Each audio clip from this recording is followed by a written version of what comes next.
جو دلیل ہے، نئے عہد نامے میں کلام مقدس میں لکھا ہے کہ تم اپنے دل کا ختنہ کرو۔ کس کا ختنہ کرنا ہے جی؟ اس کا مطلب دل کو پھاڑ دینا ہے۔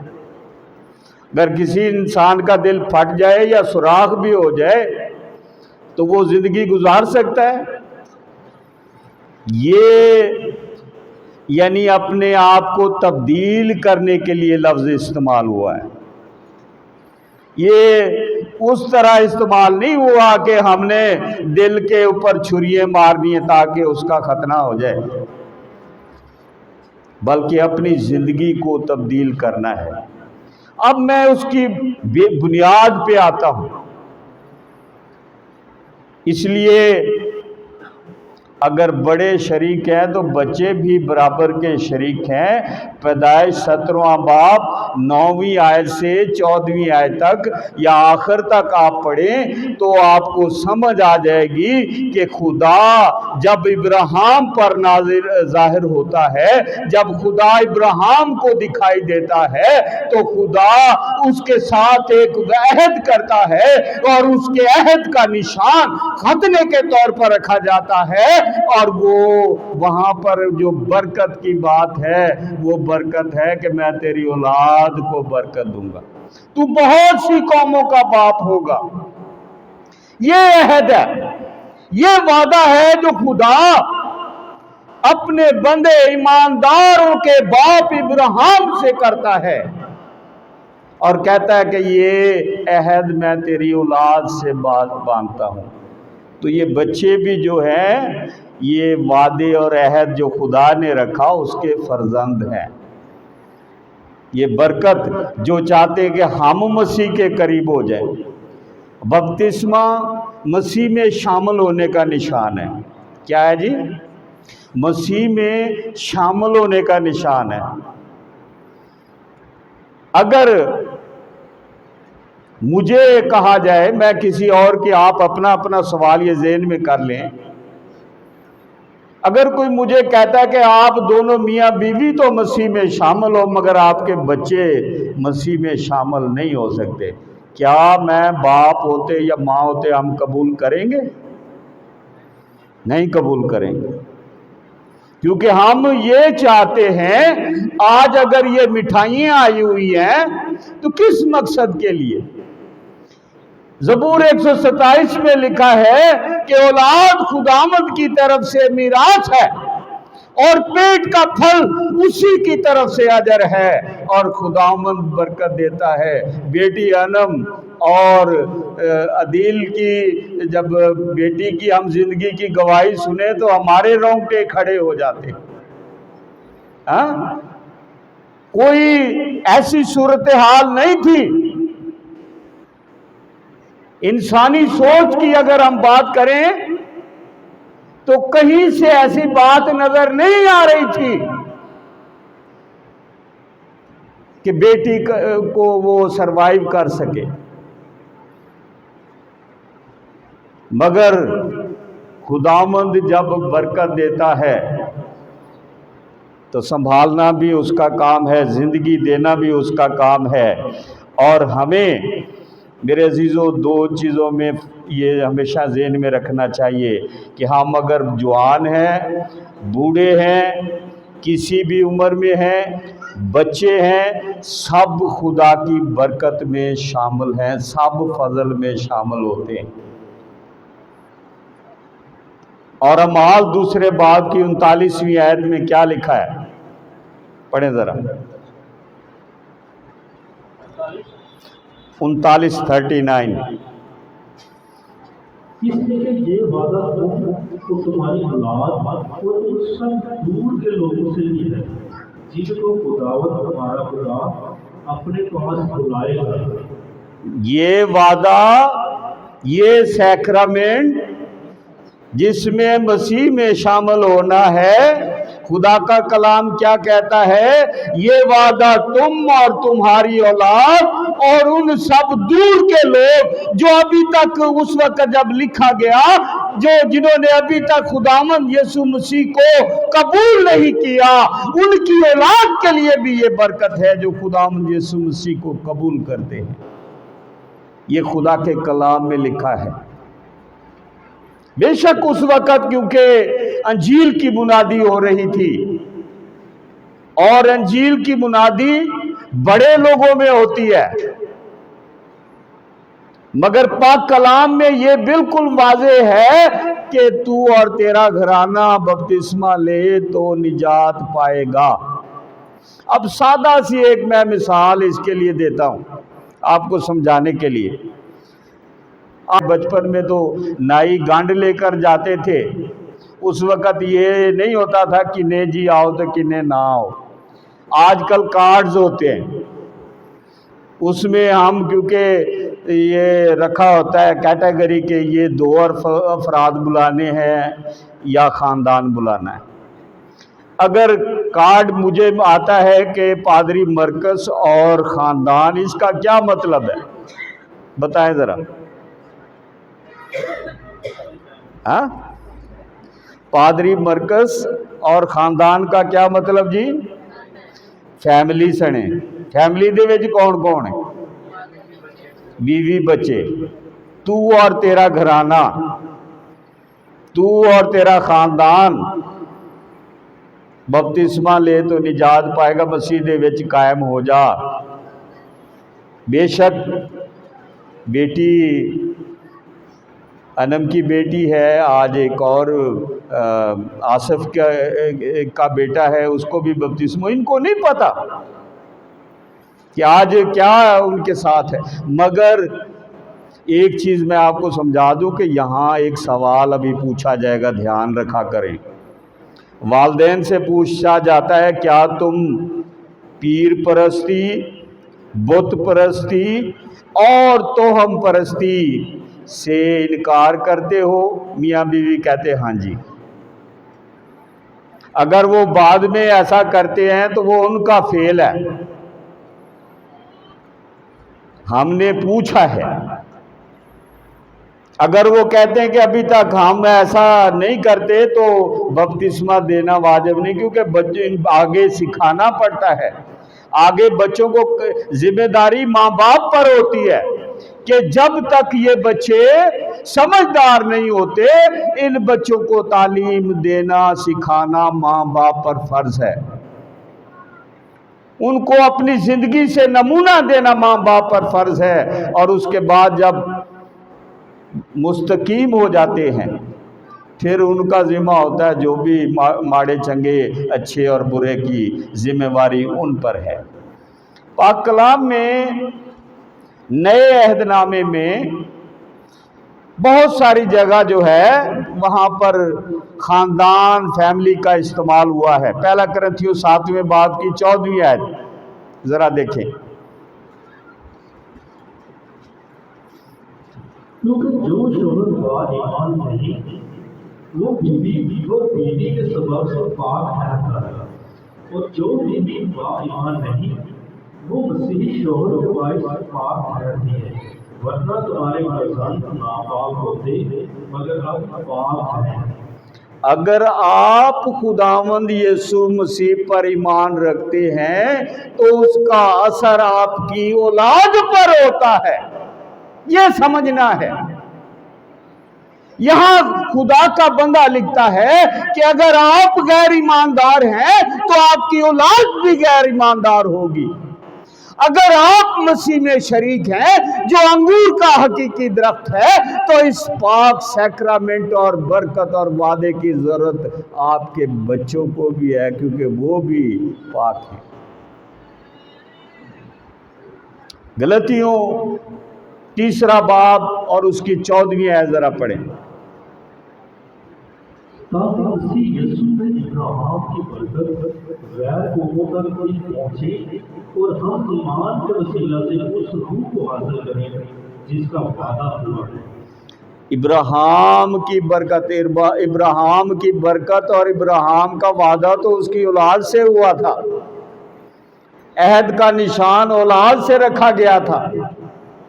اور ہم کون ہوتے ہیں جو اپنے بچوں کو اس برکت سے دور کریں؟ دلوں کا خیال نہ کر کے ایک بچہ کو لیا اور اپنے پاس کھڑا کر کے اس سے کہا، جو کوئی اس بچہ کو میرے نام پر قبول کرتا ہے وہ مجھے قبول کرتا ہے، اور جو مجھے قبول کرتا ہے وہ میرے بھیجنے والے کو قبول کرتا ہے، کیونکہ جو تم میں سے چھوٹا ہے وہی بڑا ہے۔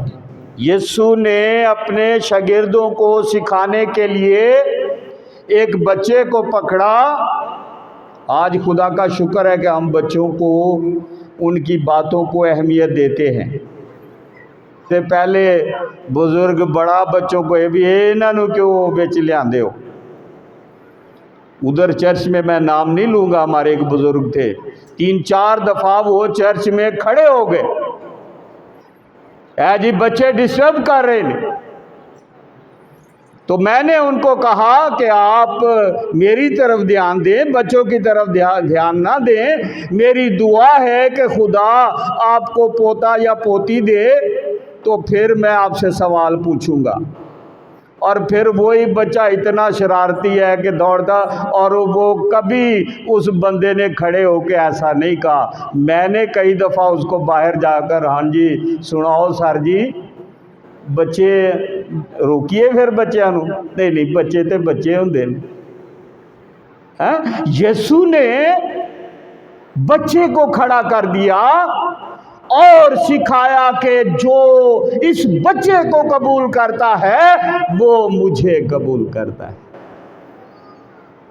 انگور کا حقیقی درخت میں ہوں اور تم ڈالیاں ہو، جو مجھ میں قائم رہتا ہے وہ، اگر آپ بچوں کو اپنے گھروں میں رکھیں گے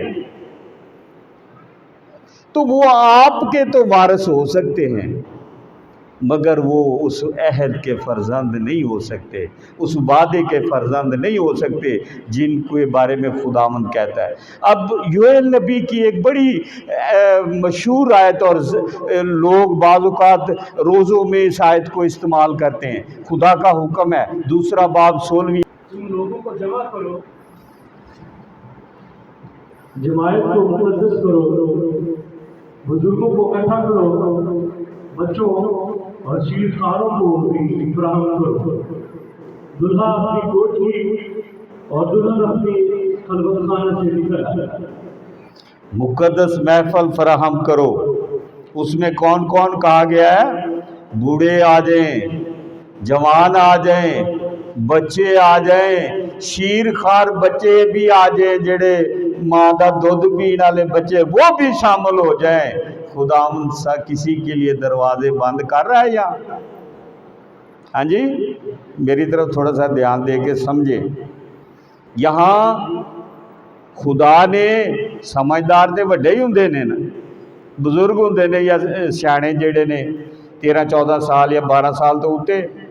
خدا تو کہتا ہے کہ بچوں، نہ صرف بچوں، شیر خار بچوں کو بھی جمع کرو، لے کر آؤ میری حضوری۔ خداوند سب کو دعوت دیتا ہے، سب کو بلاتا ہے۔ اور یسوع نے اسی طرح، اکثر ہم ایک کہتے ہیں یسوع شاگردوں کو ڈانٹا بھی تھا۔ کس بات پر ڈانٹا تھا؟